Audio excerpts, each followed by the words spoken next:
Hi friends, welcome to Saran Megha's kitchen. வீடியோக்குள்ளே போகிறதுக்கு முன்னாடி சரண் மேகாஸ் சேனலை சப்ஸ்கிரைப் பண்ணாதவங்க சப்ஸ்கிரைப் பண்ணிக்கோங்க. மறக்காமல் அந்த பெல் பட்டனை ப்ரெஸ் பண்ணிக்கோங்க. ஹாய் வீவர்ஸ், இன்றைக்கி நம்ம தேங்காய் பாலில் எப்படி ரைத்தா பண்ணலான்னு பார்க்கலாங்க. பொதுவாக நம்ம எப்போவுமே தயிரில் தான் ஆனியன் போட்டு ரைத்தா பண்ணுவோம். தயிர் இல்லாத சமயங்களில் இந்த மாதிரி இன்ஸ்டண்ட்டாக தேங்காய் இருந்தால் போதும், நம்ம இந்த மாதிரி ரைத்தா அழகாக டேஸ்டியாக செஞ்சிடலாங்க. அதுவும் இல்லாமல் ரொம்ப ஹெல்த்தியாகவும் செஞ்சிடலாம். தேங்காய் பாலில் பார்த்திங்கன்னா நிறைய சத்துக்கள் நிறைஞ்சிருக்குங்க. ஃபஸ்ட்டு நம்ம தேங்காய் பால் ரைத்தா செய்கிறதுக்கு என்னென்ன பொருள் தேவைன்னு எடுத்து வச்சுருக்கோம். ஒரு தேங்காய், முழு தேங்காய் ஃபுல்லாக துருவி எடுத்துருக்கேங்க. கொஞ்சமாக பச்சை மிளகாய் பொடியாக நறுக்கி எடுத்துக்கோங்க. வெங்காயம் அதுவும் நல்லா பொடியாக நறுக்கி எடுத்துக்கோங்க. அடுத்ததாக கேரட் கொஞ்சம் துருவி எடுத்துருக்கேன். இப்போ நம்ம துருவி வச்சுருக்க தேங்காயை மிக்சர் ஜாரில் போட்டுட்டு நம்ம அதிலேருந்து பால் எடுக்கிறதுக்காக நம்ம அரைச்சி எடுத்துக்க போகிறோம். கொஞ்சமாக தண்ணி விட்டுக்கோங்க, நிறைய தண்ணி விட வேண்டாம். நிறைய தண்ணி விட்டு அரைச்சிங்க அப்படின்னா உங்களுக்கு டேஸ்ட்டு மாறிடுங்க.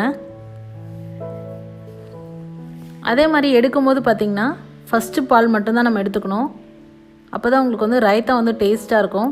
இந்த ரைத்தா எதுக்கெல்லாம் சைட் டிஷ்ஷாக யூஸ் பண்ணலான்னு பார்த்திங்கன்னா நிறைய ரெசிபிஸ்க்கு யூஸ் பண்ணலாம். சப்பாத்தி, பரோட்டா, அப்புறம் இந்த மாதிரி பிரியாணி ஐட்டம்ஸ் எந்த பிரியாணி இருந்தாலுமே அதுக்கு வந்து சைட் டிஷ்ஷாக யூஸ் பண்ணலாம்.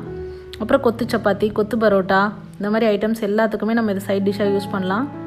இப்போ பாருங்கள், நம்ம அரைச்சி வச்சுருக்க தேங்காயை இந்த மாதிரி ஒரு பவுலுக்குள்ளே ஒயிட் கலர் கிளாத் விரிச்சிட்டு அதில் நம்ம போட்டு வடிகட்டி எடுத்துக்க போகிறோம். யூஸ்வலாக நீங்கள் ஃபில்டரில் வடிகட்டுறதோட இந்த மாதிரி ஒயிட் கலர் கிளாத்தில் வடிகட்டினீங்க அப்படின்னா ரொம்ப உங்களுக்கு சாஃப்டாக நல்லாயிருக்கும், உங்களுக்கு கிளியராக கிடைக்கும் தேங்காய் பால்.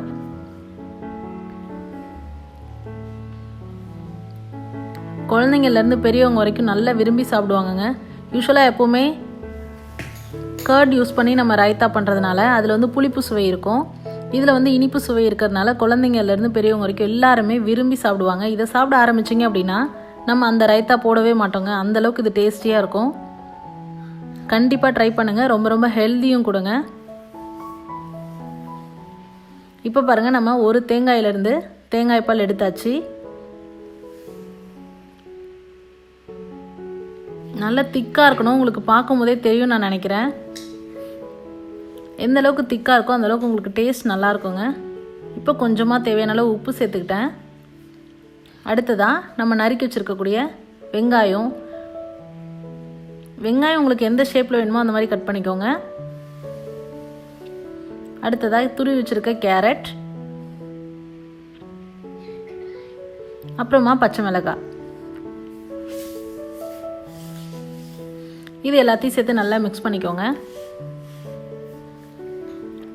இன்னொரு முக்கியமான விஷயம் பார்த்தீங்கன்னா, இந்த மாதிரி ரைத்தா ரெடி பண்ணுறீங்க அப்படின்னா ரெடி பண்ண உடனே சாப்பிட்ற மாதிரி பார்த்துக்கோங்க. அப்போ தான் உங்களுக்கு வந்து டேஸ்ட் நல்லாயிருக்கும். நான் இன்றைக்கி இந்த ரைத்தாவை மஷ்ரூம் பிரியாணி கூட சர்வ் பண்ணி காமிச்சிருக்கேங்க. ரொம்ப சுவையாக இருக்கும். கண்டிப்பாக ட்ரை பண்ணி பார்த்துட்டு உங்களோட கமெண்ட் மறக்காமல் சொல்லுங்கள்.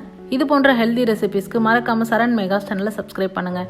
இந்த வீடியோ உங்களுக்கு பிடிச்சிருந்தா லைக் பண்ணுங்கள், ஷேர் பண்ணுங்கள், மறக்காமல் கமெண்ட் பண்ணுங்கள். தேங்க்ஸ் ஃபார் வாட்சிங் ஃப்ரெண்ட்ஸ்.